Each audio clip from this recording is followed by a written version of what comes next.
warahmatullahi wabarakatuh. Perkenalkan, nama saya Muhammad Arifah dengan NIM 1910 30 10 40. Nah, di sini saya mencoba untuk menjelaskan untuk PR6 pada modul tumbuh kembang infeksi chest therapy. Nah, sebelum itu saya akan menjelaskan apa sih itu chest therapy. Nah, chest therapy itu merupakan sekumpulan teknik fisioterapi sebagai usaha untuk membersihkan jalannya pernapasan, dimana yang disebabkan terjadinya penurunan fungsi pada mukolisiliris atau transport yang bisa kita sebut dengan batuk. Nah, yang dimana teknik itu terdiri dari nebulizer, kemudian ada tapotemen atau clapping, kemudian ada chest vibrasi, kemudian ada jogging, kemudian ada namanya postural drainase, yang dimana gerak teknik ini dia bertujuan untuk memperbaiki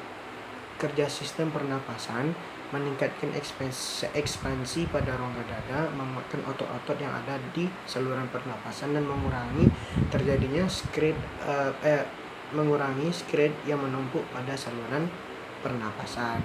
Nah, jadi di sini dalam praktikum kali ini saya mendapatkan skenario 2, yaitu skenario 2 itu Nyonya Anita datang ke klinik fisioterapi Universitas Aisyah Jakarta bersama putrinya yang berusia 4 bulan yang mengalami batuk berdahak sampai kesulitan bernapas. Nah, dari hasil diagnosa medis itu putrinya menderita penyakit bronkitis. Setelah dilakukannya amnesis, diperoleh hasil telah terjadi penumpukan sputum pada bagian lower lobus lateral segmen sinistra. Nah, jadi sebelum kita melakukan diagnosa itu kita melakukan beberapa pemeriksaan. Yang pertama itu ada pemeriksaan auskultasi dan pemeriksaan perkusi. Oke, langsung kita ke pemeriksaan. Nah, jadi untuk pemeriksaan yang pertama itu yaitu pemeriksaan auskultasi, atau yaitu merupakan suatu proses untuk mendengarkan suara yang ditimbulkan dari dalam toraks, yang dimana menggunakan alat bantu stetoskop, yang dimana di sini dia bertujuan untuk mengetahui letak dari sputum yang menumpuk, kemudian mengetahui dari suara dari pernapasan. Nah, oke. Untuk penata laksanaannya itu stetoskopnya kita letakkan di sangkar toraks. Nah, kemudian sembari mendengar suara pernapasannya. Nah, oke, ke pemeriksaan. Nah, untuk pemeriksaan yang kedua itu ada namanya perkusi. Nah, perkusi ini pemeriksaan yang dilakukan menggunakan mengetuk bagian sangkar toraksnya dengan satu jari, ujung jari. Nah, kemudian ini bertujuan untuk mengetahui mengetahui penumpukan sputumnya tadi berada. Nah, jadi sebelum kita melakukan intervensi atau menentukan tindakan apa yang akan kita lakukan selanjutnya, itu kita harus melakukan beberapa pemeriksaan. Nah, baru didiagnosa. Nah, jadi hasil dari anamnesisnya itu, hasil dari pemeriksaannya itu di sini bayi yang 4 bulan tadi itu terjadinya penumpukan sputum pada bagian lower lobus lateral segmen sinistra.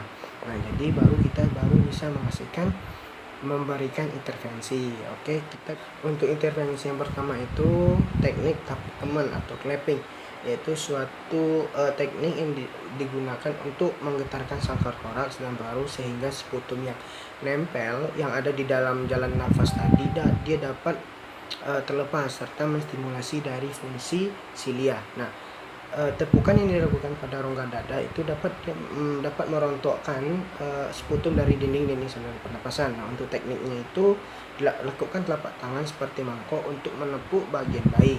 Nah, udara yang terperangkap dalam telapak tangan tadi dia di dada bayi atau punggung bayi itu dia akan menimbulkan tekanan yang ringan dan membantu melepaskan sputum yang menempel di saluran pernapasan. Nah, sebaiknya itu kita bisa memberikan kain atau handuk agar bayinya lebih nyaman. Nah, tepukan juga bisa dilakukan dengan menggunakan 3 jari.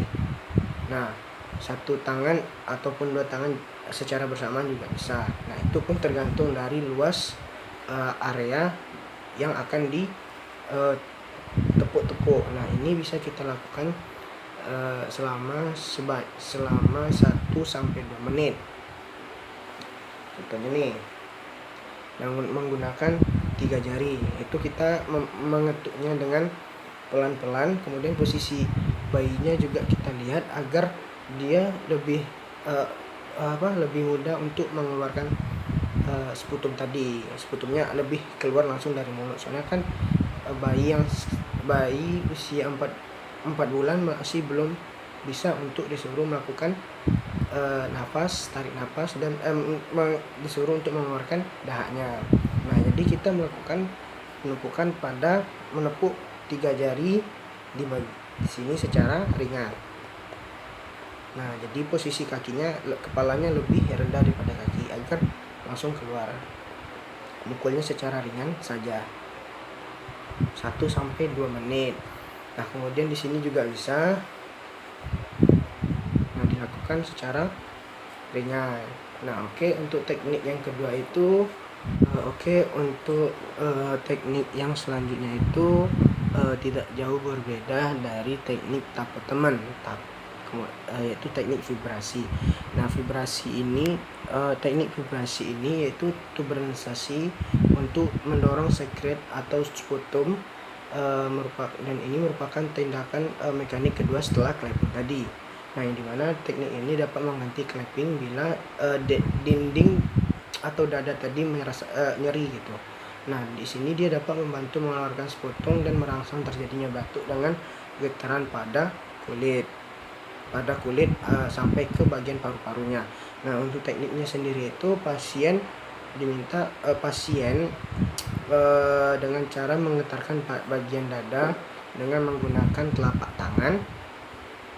Nah itu kita mengulangnya dapat diulangi 1 sampai 3 kali pengulangan. Itu pada dadanya itu kita mengetuk menggunakan telapak tangan, kemudian dipukul secara ringan dengan posisi bayinya kita masih lihat. Nah kemudian kita pukul menggunakan telapak tangan. Nah kemudian dia nah ini dilakukan sebanyak 1 sampai 3 kali pukulan atau pengulangan 1, 2, 3. Nah ini pengutukannya itu dilakukan secara ringan. Nah jadi untuk yang terakhir itu ada namanya nebulizer. Nah nebulizer mungkin seperti ini, yang dimana nebulizer ini dia bertujuan untuk mengeluarkan sputum juga yang ada di saluran pernapasan. Nah nanti nebulizer ini dia akan diisi dengan obat. Nah kemudian katup yang seperti ini tadi dia dipasang ke hidung bayi. Nah setelah itu kita memposisikan bayi dengan posisi duduk atau posisi front lying. Nah seperti itu. Nah mungkin lebih dan kurangnya seperti itu. Sekian yang dapat saya sampaikan. Lebih dan kurangnya saya mohon maaf. Wabillahi taufiq wal hidayah. Assalamualaikum warahmatullahi